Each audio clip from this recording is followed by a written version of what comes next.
Hello and welcome to the astrophotography room, the first of a new series of videos that we like to publish in the future in our new YouTube channel. So we're changing the format of our videos. If you watched our live events in the past, you were probably used to very long events packed with lots of different topics, lots of different stuff from interviews to astronomers to awards, contest awards, ceremonies. And we decided to unpack these events into more digestible videos, smaller videos that are more focused and focused on specific topics. Examples include news from Telescope Live or contest awards like the event we're holding today, interviews with various people, and more. And so we want to start today with the contest awards for the September 2021 contest. Which was about broadband imaging. So, in order to qualify, you had to submit a one-click observation or a pro data set obtained through the Telescope Live website and network, and it had to be a broadband image. So it means that the image was created using broadband filters, which includes luminance, red, green, and blue filters.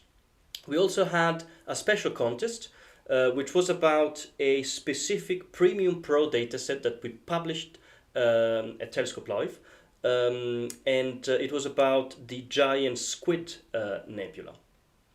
All right, so let me now switch to the call with our judges. We've just met with the judges to select the winners, and we are ready to announce these winners to you today. All right. Okay, so we are here with our judges, Yannick Akar, Adam Block, and Nik Szymanek, and we've just met to select the winners of the September 21 contest. So before going to the contest award winning announcement, I want just to show you how many pictures, so Chantal, if you go next, how many pictures you've submitted this month. So we have 49 participants for the one-click contest, 88 participants for the Pro Dataset contest, and 19 participants for the Giant Squid contest. So our judges went through all these pictures and selected the best ones. But because one of the many questions, one of the frequent questions that we get is how do we actually select the winners? What's the process, and why do we end up choosing always the same people? I want to ask Adam if he can describe a little bit the process and formally what's the formal steps that we take to select the winners. That brings us to today, where we meet and then we announce the winners. Thanks, Marco. So what happens is that there is a contest. It has a category, and at the conclusion of the contest, I get an email from Chantal that says, go look at these images, these beautiful images. They need to be looked at. So we visit Telescope Live website, the judges, and we look at all of the videos that are gathered together, all of the images rather gathered together in those categories. And the way that I work is, of course, I scroll through the images and I look at them individually. I tend to click on ones that capture my attention for some reason. I have the desire to see them in more detail. So I'll make them large on the screen and really give them a good looking over.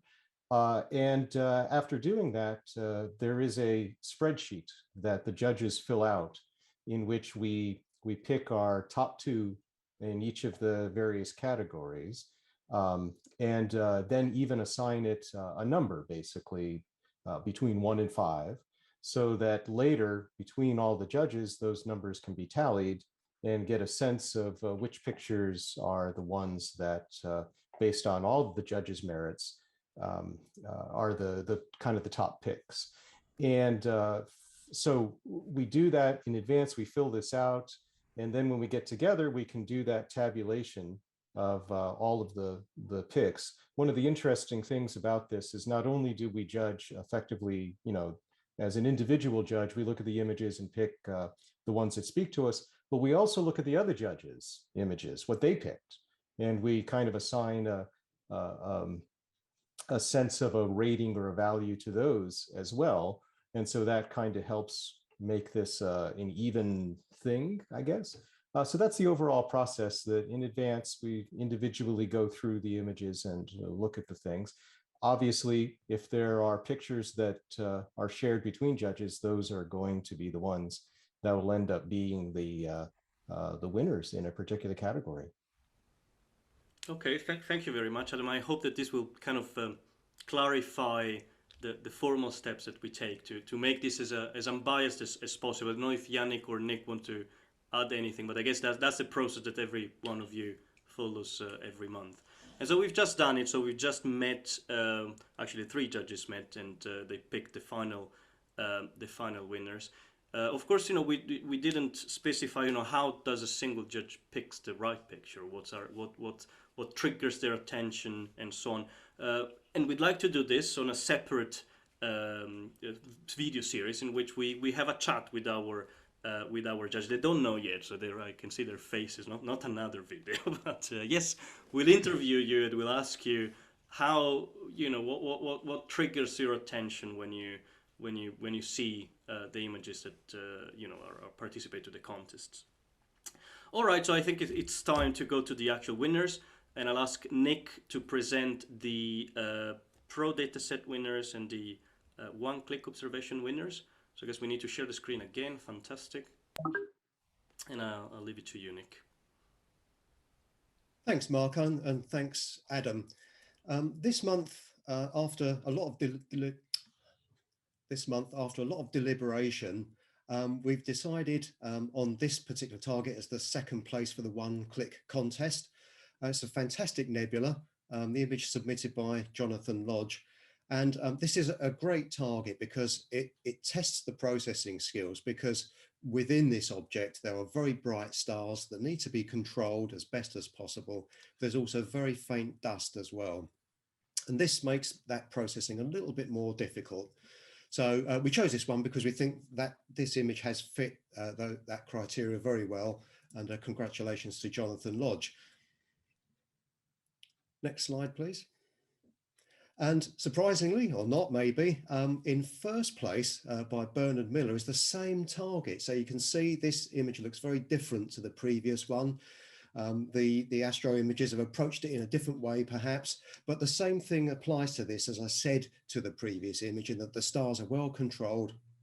You can see the diffraction spikes are very fine, and there's great detail contained within the blue reflection nebula, as well as in the gas and the dust that makes up the rest of the image. So we went for this one in first place. So congratulations to Bernard Miller for that image. Next slide, please. And for the Pro Dataset in second place, we have this incredible galaxy NGC 2835 contained within this lovely star field.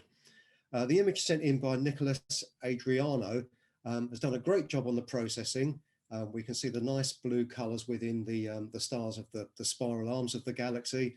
Nice star color retained in the image as well, which isn't always easy to do. And also the central core of the galaxy is, as we would expect it to be, the typical kind of yellowy golden glow of the older stars that actually inhabit the core of that spiral galaxy. So congratulations to Nicholas for the second place image. And if we could have the first place, please. Well, I'm very familiar with this data set because this is one that I shot myself using the remarkable Chile 2 telescope. It's a very short data set that was quite troubled by satellite trails, multiple satellite trails. And with a very small data set, that becomes a little bit more problematical to deal with. But this lovely image of this wonderful target by Kiko Fairbairn is one of the nicest objects in the sky. And again, there's great detail contained within the nebulosity itself. That the bright parts of the blue reflection nebula are actually quite bright. So it takes selective processing to withhold those bright components. But we also see great views of the gas and the dust of the nebula, and of course the foreground stars as well. There's great color within those stars. So congratulations for the first place of the Pro data set. Fantastic. Thank you very much, Nick, and well, congratulations to all the winners. And now I'd like to move on to the next contest, which is the Squid Nebula contest, and I'd like to involve Yannick, who has won an APOD for this target, and he actually inspired me to get a very, very deep shot of this target. So Chantal, if you go next, this is the picture I'm talking about. I was intrigued by the definition and the depth of the squid, so I said let's acquire as much data as possible in O3 and see if we can do the same. And I don't know if we did. I mean, you can tell me later, but I'd like to know from you, what sort of challenges you encountered doing this by yourself. I mean, this is not our data. This is your own data obtained from your backyard, I guess. So if you can just tell us a little bit about the acquisition and the processing of this target.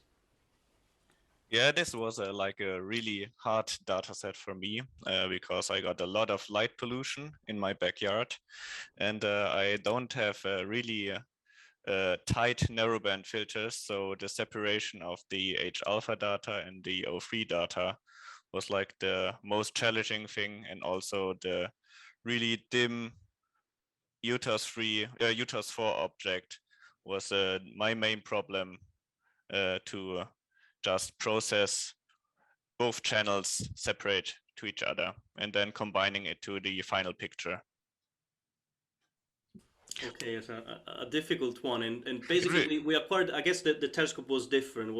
Yeah, I had the pleasure to shoot it f2 with my RASA telescope, so lots of data, and surprisingly or luckily, we had the same exposure time on the advanced or on the special contest as my picture. It's there you also are. So it's 54 hours. 54 hours and 50 minutes. So now let's see. So I'll let you announce the winners and comment as well on the pictures. So next page. Okay, the second place on the giant squid contest is Deboyd Chakrabarty, and I really like this image. I myself choose it as the first place, and the others choose it as second place, so it's second place at all. I really like the outer nebulosity and also the saturation. I'm really a saturation guy, so congratulations to the second place. And the first place is the image we all choose, all three judges, of Dietmar Koch. And I really like the structure of the squid nebula here, and also the flying bat on the outer side, and also the faint nebulosity on the wide field image. And this is our first place.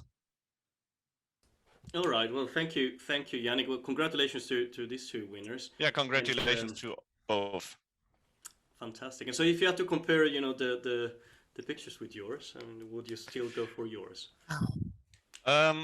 We should have like two judges, Yes, yeah, I liked my picture a lot because it's a little bit more zoomed in. But also I love to capture the outer nebulosity, which I couldn't with my 400 millimeter of focal length.